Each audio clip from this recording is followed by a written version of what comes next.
Welcome to commerce multiverse. हम कर रहे हैं अपना कॉस्ट अकाउंटिंग का फर्स्ट यूनिट। पिछले वीडियो में हमने देखा कॉस्ट अकाउंटिंग के मीनिंग, ऑब्जेक्टिव और स्कोप। आज हम देखेंगे फाइनेंशियल अकाउंटिंग और कॉस्ट अकाउंटिंग में क्या डिफरेंस होता है। अगर हम ऑब्जेक्टिव की बात करें तो फाइनेंशियल अकाउंटिंग का जो ऑब्जेक्टिव होता है वो होता है आपका कि जो भी इन्फॉर्मेशन है वो एक्सटर्नल स्टेक होल्डर्स के लिए होती है या एक्सटर्नल जो यूजर होते हैं वो उनके लिए जो है आपका इन्फॉर्मेशन बनाती है, जैसे आपके गवर्नमेंट हो गए, स्टेक होल्डर्स हो गए, इन सब के लिए। जबकि कॉस्ट अकाउंटिंग जो है वो जो इन्फॉर्मेशन प्रोवाइड करती है वो इंटरनल मैनेजमेंट को करती है, ताकि जो आपका मैनेजमेंट है वो इजीली जो है डिसीजन मेकिंग कर सके कॉस्ट को लेकर, क्योंकि इंटरनल मैनेजमेंट को ये सारी जो है प्रोडक्ट की कॉस्टिंग वगैरह देखनी होती है। सेकंड, स्कोप की बात करें तो फाइनेंशियल अकाउंटिंग के अंदर पूरा एंटायर ऑर्गेनाइजेशन के अंदर जितनी भी आपका अकाउंटिंग होती है, हर चीज़ से रिलेटेड जो अकाउंटिंग होती है वो इसके अंदर आप करते हैं। लेकिन कॉस्ट अकाउंटिंग के अंदर स्पेसिफिकली आप कॉस्ट से रिलेटेड जो है अकाउंटिंग करते हैं। जो भी कॉस्ट जो है आपकी प्रोडक्शन, प्रोडक्ट डिपार्टमेंट या एक्टिविटीज से रिलेटेड जितनी भी कॉस्ट आपकी होती है, आप सिर्फ स्पेसिफिकली उन कॉस्ट की अकाउंटिंग करते हैं। थर्ड, अगर रिपोर्टिंग की बात करें तो जैसे कि आपने ऊपर ऑब्जेक्टिव में पढ़ा, इसकी जो रिपोर्टिंग होती है वो एक्सटर्नल रिपोर्टिंग होती है। हमें जो एक्सटर्नल यूजर्स के लिए इन्फॉर्मेशन जो है वो बनानी पड़ती है। कॉस्ट अकाउंटिंग के अंदर जितनी भी आपकी रिपोर्टिंग होती है वो इंटरनल आपका मैनेजमेंट जो होता है, इंटरनल आपके यूजर जो होते हैं उनके लिए ये होता है, ताकि वो इजीली जो डिसीजन मेकिंग कर सकें। फोर्थ, आपका टाइम पीरियड।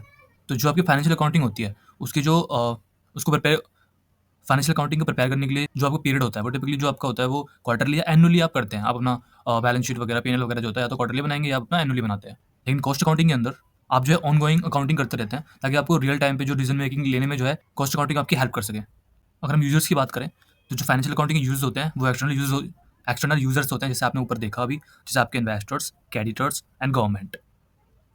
और कॉस्ट अकाउंटिंग के जो आपके यूजर्स हैं वो इंटरनल मैनेजमेंट, एग्जीक्यूटिव्स और एम्प्लॉइज आपके होते हैं। मेनली आपकी मैनेजमेंट ही होता है, ताकि वो इजीली जो डिसीजन मेकिंग कर सके आपका प्रोडक्शन या गुड सर्विसेज से रिलेटेड जो भी आपके डिसीजन है। प्राइमरी रिपोर्ट, तो जब आपका फाइनेंशियल अकाउंटिंग होती है उसमें जो प्राइमरी आप बनाते हो वो आपका income statement, balance sheet, cash flows, ये सब आप जो है प्रिपेयर करते हैं। कॉस्ट अकाउंटिंग के अंदर आपको कॉस्ट की रिपोर्ट, बजट रिपोर्ट, कि आपकी क्या बजट आपने बनाया है कॉस्ट रिलेटेड, और क्या वेरियांस आया आपका कॉस्ट में, क्या मतलब क्या चेंजेस आ रहे हैं उसमें, क्या उसमें फ्लक्चुएशन है, और एनालिसिस रिपोर्ट आपको बनानी होती है। अगर हम फोकस की बात करें तो जो आपका फाइनेंशियल अकाउंटिंग होती है उसमें जो मेन फोकस होता है वो ओवरऑल आपकी फाइनेंशियल परफॉर्मेंस और पोजीशन को लेकर होता है, क्योंकि इसी में आपकी पीएनएल और बैलेंस शीट वगैरह बनती है जो आपकी पोजीशन, कंपनी की और परफॉर्मेंस जो है वो दिखाती है। जबकि कॉस्ट अकाउंटिंग में जो भी आपका अकाउंटिंग होती है वो सिर्फ प्रोडक्शन, ऑपरेशन, इंटरनल एक्टिविटीज से रिलेटेड जो कॉस्ट होती है उससे रिलेटेड होता है। आपका फोकस, मेन फोकस आपका जो है कॉस्ट पे होता है। अगर हम फ्लेक्सिबिलिटी की बात करें तो जो आपका फाइनेंशियल अकाउंटिंग है वो लेस फ्लेक्सिबल है, क्योंकि उसे जो है डिफरेंट डिफरेंट अकाउंटिंग स्टैंडर्ड वगैरह फॉलो करने पड़ते हैं, आपके रूल रेगुलेशन फॉलो करने पड़ते हैं। और जो कॉस्ट अकाउंटिंग है वो जो है ज़्यादा फ्लेक्सिबल है, क्योंकि इसका जो डिजाइनिंग सिस्टम है वो बेस्ड होता है ऑर्गेनाइजेशन की नीड पर, यानी जैसे आपकी नीड होती है उस हिसाब से जो आपकी इसको डिज़ाइन किया जाता है, आपकी जो कॉस्ट सिस्टम है उसको डिज़ाइन किया जाता है।